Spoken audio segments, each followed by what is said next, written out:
Existem histórias que desafiam a nossa compreensão sobre o que significa ser humano. Eu sou a Cas e sejam bem-vindos ao Dossiê do Mistério.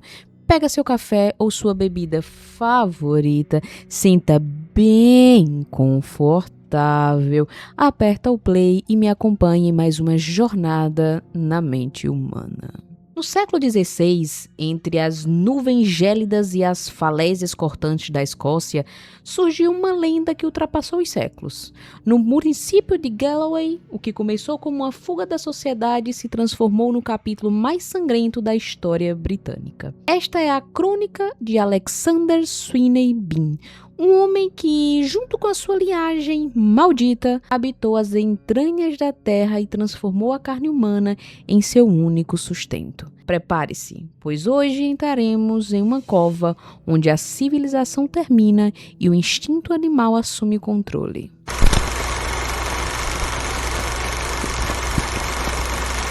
Porque tudo vai começar ali em meados de 1394. Sim, você escutou muito bem.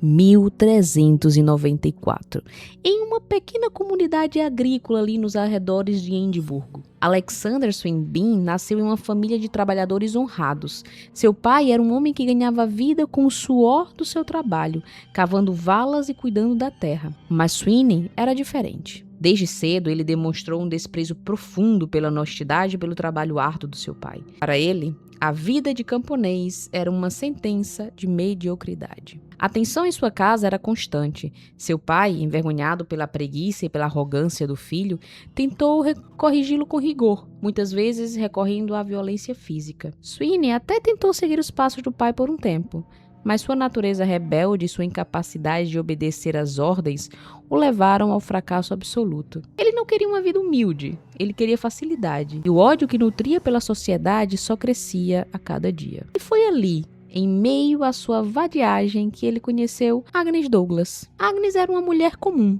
Ela carregava uma confiança um tanto quanto sombria. Na vila, diziam que ela praticava artes obscuras e que sua voz podia invocar forças que nenhum homem cristão ousaria nomear. Quando a comunidade começou a se organizar para levá-la ao julgamento por bruxaria, Sweeney viu nela o reflexo da sua própria revolta. Ele não tinha medo, muito pelo contrário, ele a desejava. Foi aí, em uma breve noite, farto das regras que considerava absurdas, Sweeney tomou Agnes pela mão e partiu. Sem dinheiro, sem comida, sem rumo. Eles simplesmente caminharam em direção ao sul. No início, roubaram viajantes para sobreviver, levando moedas e roupas. Mas a fome nas terras desertas da Escócia, meus queridos, ela é implacável. Foi um momento de desespero absoluto que eles cruzaram a linha definitiva. Após matarem um viajante para roubá-lo, eles tentaram provar sua carne. O que era um ato de sobrevivência,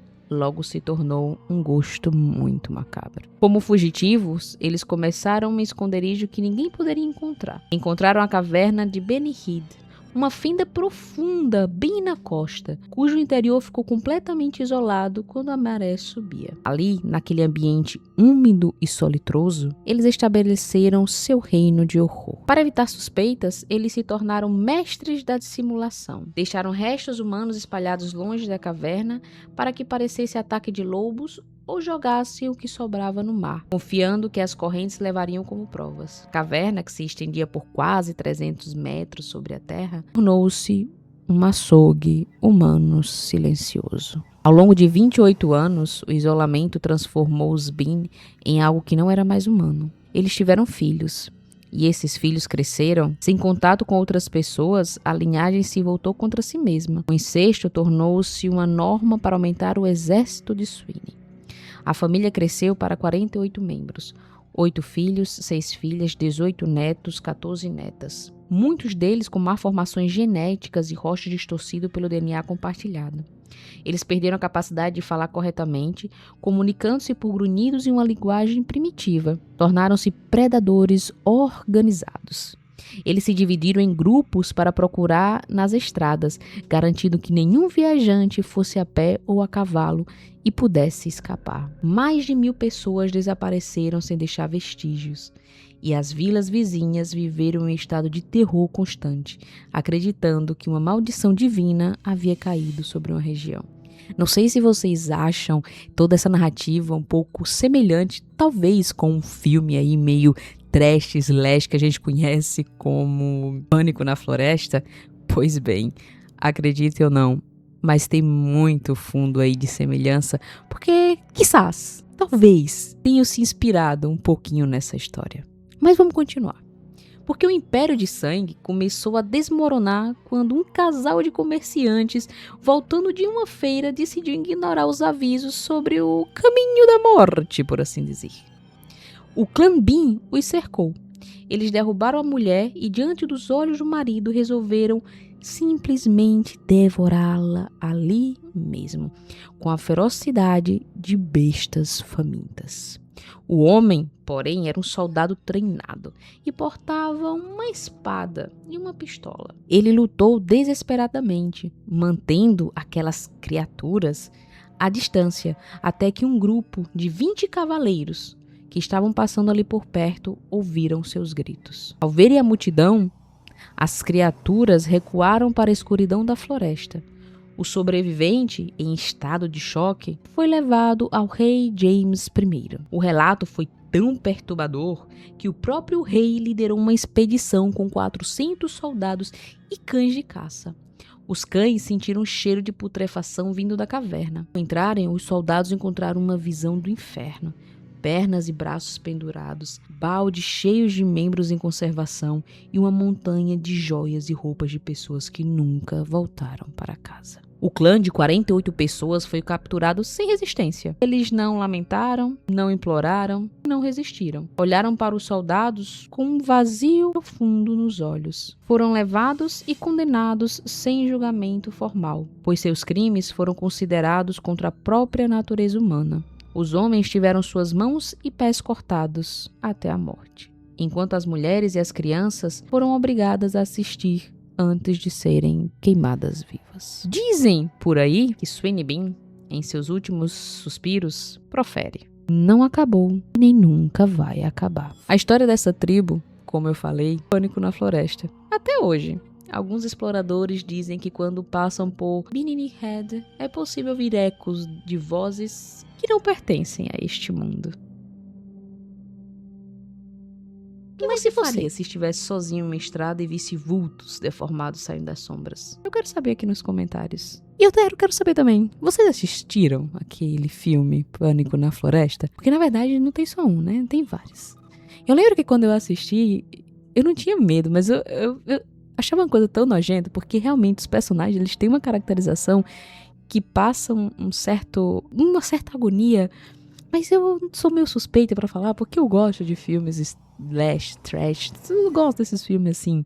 Mas eu achei muito interessante essa história quando eu tava montando o roteiro para o vídeo dessa semana, e eu achei muito interessante que uma história de 1394, tipo, é muito tempo. E que mesmo assim tem uma base ali pra um filme que muitos aqui conhecem, eu acredito. Mas se você conhece o filme, comenta aqui pra mim, se vocês sabem. Se vocês já assistiram, o que é que vocês acham. Mas eu fiquei curiosa pra saber quantas pessoas aqui. Eu sei que o canal é pequeno, eu sei. Mas a gente tá crescendo, galera. Mas eu queria saber quantos de vocês que me acompanham aqui assistiram esse filme. E se vocês não assistiram e querem que eu fale um pouco sobre o filme, comenta aqui embaixo que eu vou falar, mas eu vou falar no meu outro canal. Se alguém quiser, aí eu deixo o nome do outro canal aqui pra vocês irem lá acompanhar um pouquinho sobre esse filme de terror bem slash e trash. Então assim, se vocês gostaram desse relato um tanto quanto sombrio e macabro e ainda não é inscrito aqui no canal, se inscreve, vem fazer parte aqui ó dessa galera marota e ajuda nós a chegar nos 100 inscritos. É isso, tão quase lá batendo nos 100 inscritos. E é isso, galera. Se você já é inscrito, deixa aqui ó, deixa o teu like, deixa aqui o teu comentário. E vamos trocar uma ideia bacana. E se vocês ainda não me seguem lá no Instagram, onde eu posto um pouco mais do meu dia a dia, um pouco mais off the cameras. E é só seguir. É aqui, ó. Eucaso Oficial, tem o link aqui embaixo. E é isso, rapaz, meu muito obrigada. A gente se vê no próximo vídeo. Um abraço do meu lugar do mundo e bons sonhos. Bom, se vocês conseguirem dormir. E tchau!